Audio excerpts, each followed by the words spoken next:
தித்திக்கும் தன் தமிழ் திக்கட்டும் பரவட்டும் முத்தமிழ் தாய்க்கு என் முதற்கண் வந்தனங்கள். வலையொலியினூடாக இணைந்திருக்கும் அனைவருக்கும் என் சிரம் தாழ்ந்த வந்தனங்கள்.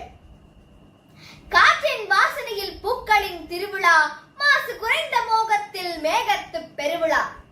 ஆம், அழகான இலக்கிய கவிதை. நான் இன்று உங்கள் முன்னிலையில் இலக்கியமும் நாமும் என்னும் மகுடத்தில் உரையாற்ற முன் வந்துள்ளேன். இன்றைய மனிதனது வாழ்வானது வேகமாகவும் மிக மிக அவசரமாகவும் ஓடிக்கொண்டிருக்கின்றது. இந்த விஞ்ஞான யுகத்தில் மனிதனது வாழ்வும் இயந்திரமயப்படுத்தப்படுகிறது. இதனால் எமது பண்டித் தமிழ் இலக்கியங்கள் மறைந்து விடக்கூடிய நிலை வந்தாலும் ஆச்சரியம் இல்லை. ஆனால் தமிழ் பற்று மிக்கவர்கள் இவ்வுலகில் இருக்கும் வரை எமது இலக்கியங்கள் அழியாது நிலை பெறும் என்பதில் எவ்வித ஐயமும் இல்லை. இலக்கியம் ஒரு கால கண்ணாடி என்று கூறுவர் பெரியோர். அவை எமது சமுதாயத்தின் போக்கை படம் பிடித்து காட்டுபவை. நாம் இவ்வுலகிலே வாழ வேண்டிய நட்பாதையை எமக்கு எடுத்து விளக்குபவை இவ்விலக்கியங்களே. தாய் பாசம், தந்தை பாசம், சகோதர பாசம், பதிவிரதை போன்ற பல்வேறு கதாபாத்திரங்கள் இன்றும் நம் மத்தியில் வரலாற்று நாயகர்களாக வீர்நடை போடுகின்றனர். இவ்விலக்கியங்களால் நமக்கு எத்தகைய அறிவை போதிக்கின்றன என்று நோக்குவோம். முதலில் ராமாயணத்தை எடுத்துக்கொண்டால் நமக்கு எத்தனையோ விடயங்களை போதிக்கின்றன. அறமொன்றை வெல்லும் தருமநெறி தவறியோர் தெய்வத்தின் பிடியிலிருந்து தப்பிவிட முடியாது என்பவற்றை கூறுகின்றது.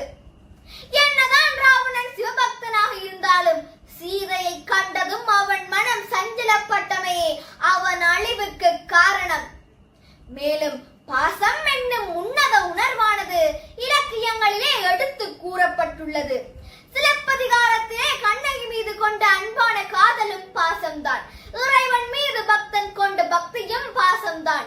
எனினும் பாசத்தையே ஒருவனை அழிக்கும் பகடைக்காயாக உபயோகித்த செயலும் எம் இலக்கியங்களிலே எடுத்து கூறப்பட்டுள்ளது. மகாபாரதத்திலே துரியோதனன் பாண்டவர் மீது பாசம் காட்டுவது போல நடித்து அவர்களை மோசம் செய்தான். இது போன்ற பாச நாடகங்கள் இன்றும் கூட நம் மத்தியில் உள்ளன. பாசம் ஒருவனை ஆக்கவும் முடியும், அழிக்கவும் முடியும். தருமனது பொறுமை அவனது வெற்றிக்கு துணையானது. ஹரிச்சந்திர புராணத்தில் ஹரிச்சந்திரன் என் நிலையிலும் வாய்மை தவறாது நின்றான்.